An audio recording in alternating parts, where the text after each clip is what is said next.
لوگوں سے معافی لینی ہے اور معافی دینی ہے. اسی طرح جہاں ہم سے شرعی قباحتیں ہوئی ہیں، اخلاقی کمزوریاں ہوئی ہیں، ایک بات تو اچھی طرح سمجھ لیں کہ نفل پڑھنے سے حقوق العباد نہیں معاف ہوتے، وہ بندے سے معافی مانگنے سے ہی ہوتے. ساری رات کو بندہ تسبیح پڑھے اور کہے کہ میں نے اماں کی نافرمانی کیا تو معافی ہو جائے گی، نہیں، وہ اماں ہی معاف کرے گی تو معافی ہوگی، وہ ابا ہی معاف کرے گا تو پھر ہی معافی ہوگی.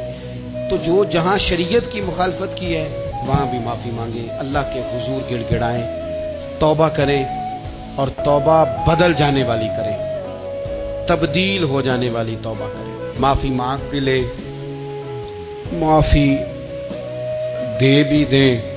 اور آپ سے یہ بھی گزارش کروں گا کہ جہاں اللہ رسول کی ہم سے نافرمانی ہوئی ہے وہاں تنہائی میں 2 نفل پڑھ کے تنہائی میں اللہ تعالیٰ سے بھی معافی کے خواستگار ہوں. یاد رکھیں جب اس کی خفیہ تدبیر آ گئی تو پھر معافی کا وقت ہو سکتا ہے خدا نہ کرے ہمیں نہ مل سکے، تو اب وقت ہے، خوب استغفار کریں، خوب معافی مانگیں. اللہ تعالیٰ آپ کو اور مجھے عمل کی توفیق عطا فرمائے.